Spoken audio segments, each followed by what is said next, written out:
Assalomu alaykum do'stlar. Marafonimizning 26-kuni, kanalimizning esa 27-videosiga xush kelibsiz. Bugun biz iloji boricha yana nazariy dars o'tishga harakat qilamiz, chunki men developni deyarli yakunlab bo'lganman. Bugun React'da funksiyalarga dinamik ID yoki parametrlarni qanday qilib xavfsiz va toza uzatishni o'zimiz yozgan real kod misolida o'rganishga harakat qilamiz. Demak, VS Code ochib olamiz va Cartlist tsx faylimizni ham ochib olamiz. Bu yerda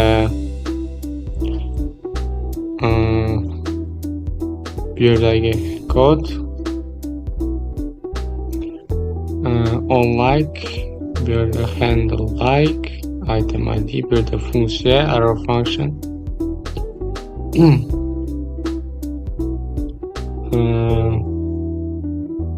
Xullas, mana shu yozgan Cartlist kodiga e'tibor bering. Biz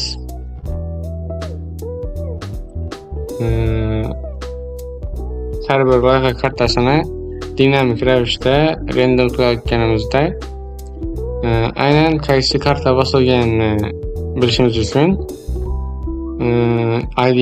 ID'sini yuqoriga uzatishimiz kerak. Ya'ni bu yerda shunchaki handle like item ID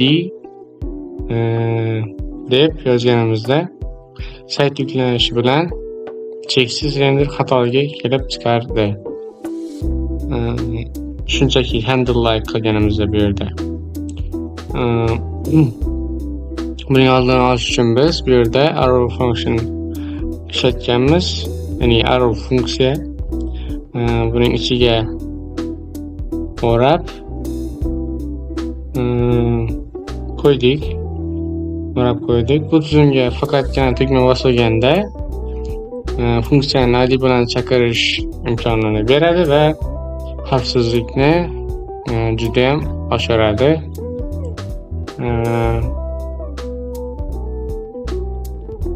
Mana shunday kichik va nozik callback qoidalarini bilish sizni katta bug'lardan, ya'ni xatoliklardan asraydi. Bu o'tgan devloglarda siz ko'rib o'tgan bo'lsangiz, biz boshida kartlarni bir xil qilib yasagan edik. Bu o'tgan devloglarda biz dinamik qilmagan edik. Bu oddiy edi.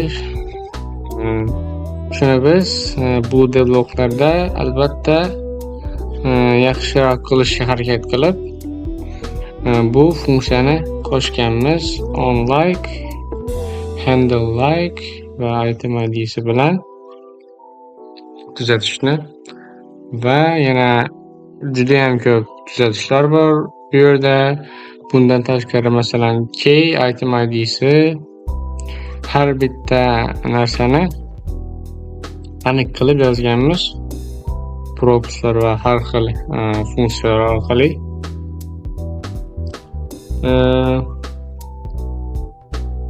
Demak, bu kodlar hammasi ajoyib. Use state'ni o'tganmiz, handle like'ni ham menimcha ko'rib chiqqanmiz va data project.cs'ni ham o'tgan davlatlarda ko'rib chiqqanmiz. Deyarli hamma narsa qilingan. Card detail tsx ham qolib ketgan bu yerda.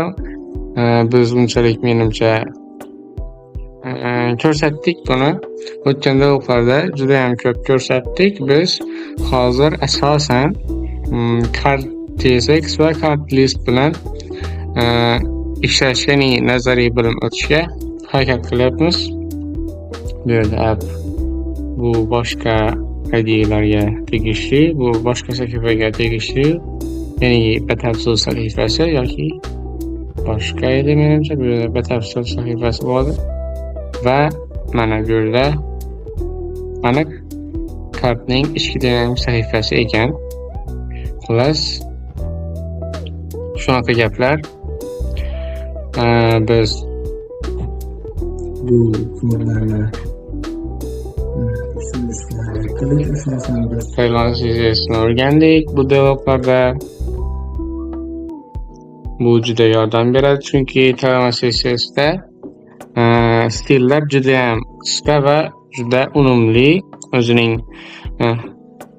stil berilgan klasslari bor Tayvan sessiyasining. Masalan, bu yerda text xili degan font size 20 piksel bo'lyapti va line height'i 1.4 bo'lyapti.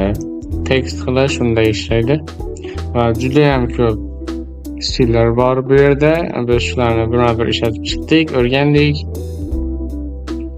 Bugungi qisqa va lo'nda va foydali darsligimiz sizga ma'qul kelgan bo'lsa, videoga like bosishni unutmang va kanalimga obuna bo'lishni ham unutmang. Ertaga devlog 27 da ko'rishguncha xayr deb qolaman do'stlar.